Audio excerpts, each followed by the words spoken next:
Inner engineering खंड 2 पाठकों के लिए संदेश।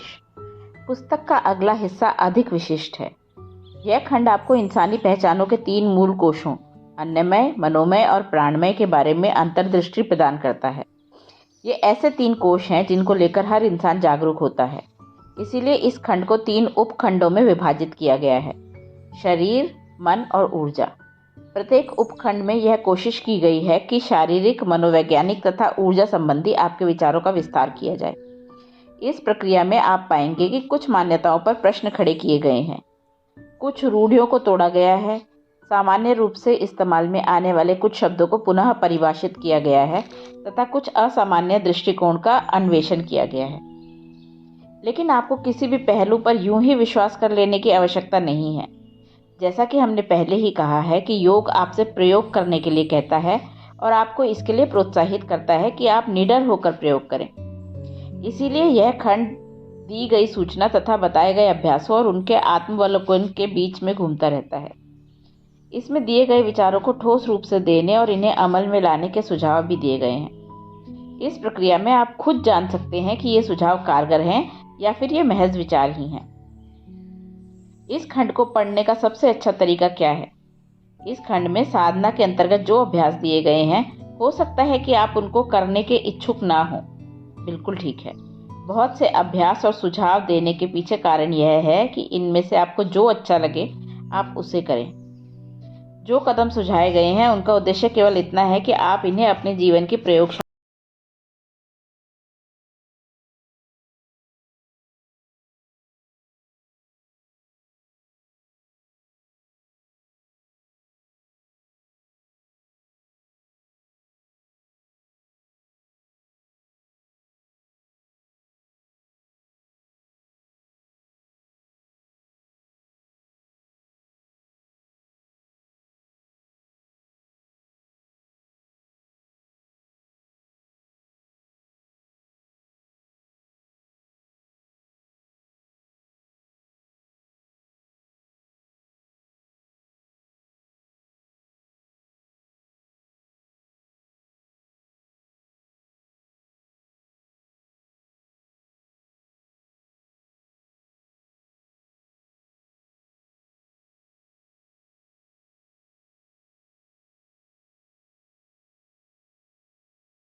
संघर्ष में जीता है।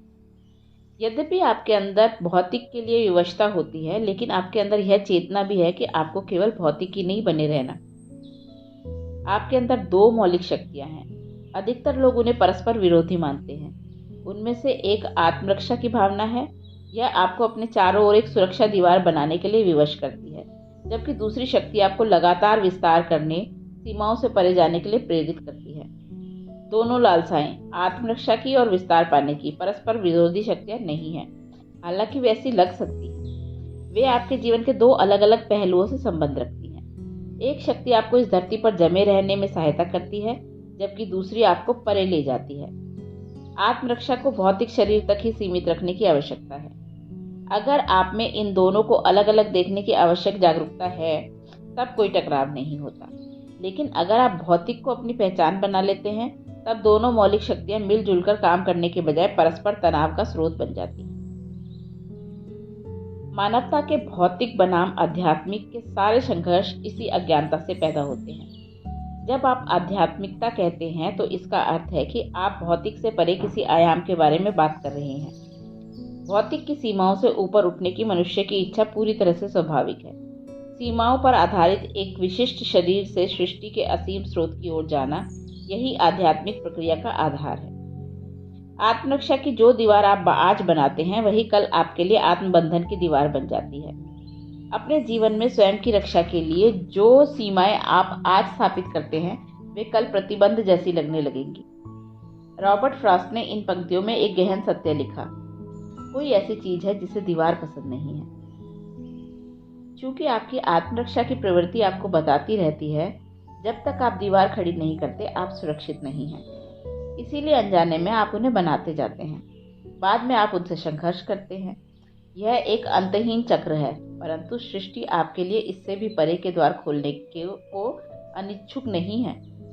आप सृष्टि की अनिच्छा के साथ संघर्ष नहीं कर रहे, आप उन प्रतिरोध की दीवारों के साथ संघर्ष कर रहे हैं जो अपने अपने चारों ओर बना रखी है। यही कारण है कि यौगिक प्रणाली ईश्वर की बात नहीं करती। यह आत्मा या स्वर्ग के बारे में बात नहीं करती। ऐसी बातें निश्चित ही लोगों में मति भ्रम पैदा करते हैं। योग केवल उन रुकावटों की बात करता है जो आपने स्थापित कर रखी हैं, क्योंकि इसी प्रतिरोध पर ध्यान देने की जरूरत है। आपका ध्यान आकर्षित करने की सृष्टिकर्ता की कोई इच्छा नहीं है। जो बेड़ियां आपको बांधती हैं, जो दीवार आपको रोकती हैं, वे 100% आपकी बनाई हुई होती हैं। और यही चीजें हैं जिन्हें आपको खोलने और गिराने की जरूरत है। आपको अस्तित्व के साथ कुछ नहीं करना, आपको केवल खुद के द्वारा रचे गए अस्तित्व के साथ काम करना है। यदि मुझे किसी उपमा का प्रयोग करना हो, तो मैं गुरुत्वाकर्षण और कृपा की तुलना करूंगा। एक तरह से देखें तो गुरुत्वाकर्षण मनुष्य के में आत्मरक्षा की मौलिक प्रवृत्ति से संबंधित है। अभी हम गुरुत्वाकर्षण के कारण धरती से जुड़े हुए हैं। केवल गुरुत्वाकर्षण के कारण ही आज हमारे पास शरीर है। गुरुत्वाकर्षण आपको नीचे खींचने की कोशिश कर रहा है, जबकि कृपा एक ऐसी शक्ति है जो आपको ऊपर उठाने की कोशिश कर रही है। यदि आप अस्तित्व की भौतिक शक्तियों से मुक्त हो जाते हैं, तो आपके जीवन में कृपा उमड़ पड़ती है। जैसे गुरुत्वाकर्षण सक्रिय रहता है, वैसे ही कृपा भी लगातार सक्रिय रहती है। बात बस इतनी है कि आपको स्वयं को उसके लिए उपलब्ध करना होता है। आपके पास गुरुत्वाकर्षण का कोई विकल्प नहीं है, वैसे भी आप उसके प्रभाव में हैं। यदि आप पूरी तरह से भौतिकता से जुड़े हैं, तो आप केवल गुरुत्वाकर्षण को ही जान पाएंगे। कृपा के लिए आपको स्वयं को ग्रहणशील बनाना होगा। आप जिस प्रकार भी आध्यात्मिक साधना करते हो, अंततः बस स्वयं को कृपा के लिए उपलब्ध बनाने की दिशा में काम करते हैं। जब आप पर कृपा होती है, तब अचानक आप चमत्कारी ढंग से काम करने लगते हैं। मान लीजिए कि केवल आपको ही साइकिल चलाना आता है, तो आप हर किसी को चमत्कार करते हुए लगेंगे। यही कृपा के साथ भी है। दूसरे लोगों को लगेगा कि आप चमत्कारी हैं, किंतु आप जानते हैं कि आप बस जीवन के एक नए आयाम के प्रति ग्रहणशील बन गए हैं। यह संभावना सबके लिए उपलब्ध है। साधना। आपने अपने बारे में इस बात पर गौर किया होगा, जब आप प्रसन्न रहते हैं तब आपकी विस्तार की इच्छा होती है। जब आप डरे होते हैं तो सिमट जाना चाहते हैं। इसे आजमा कर देखिए। किसी पौधे या पेड़ के सामने कुछ मिनट के लिए बैठ जाइए। स्वयं को याद दिलाइए कि पौधा जो सांस छोड़ रहा है, उसे आप अंदर ले रहे हैं, और आप जो सांस बाहर छोड़ रहे हैं, उसे पौधा अपने अंदर ले रहा है। भले ही यह चीज अभी तक आपने अनुभव में ना हो, फिर भी उस पौधे के साथ एक मनोवैज्ञानिक संबंध स्थापित कीजिए। इसे दिन में 5 बार दोहराइए। कुछ दिन बाद आप अपने आसपास की हर चीज से अलग तरह से जुड़ने लगेंगे। आप खुद को केवल एक पौधा तक ही सीमित नहीं रखेंगे। इस सरल प्रक्रिया को अपनाकर ईशा योग केंद्र में हमने दक्षिण भारत के तमिलनाडु राज्य में पर्यावरण संबंधी नई पहल की है। इसके तहत वर्ष 2004 से अब तक 3 करोड़ 10 लाख पेड़ लगाए जा चुके हैं।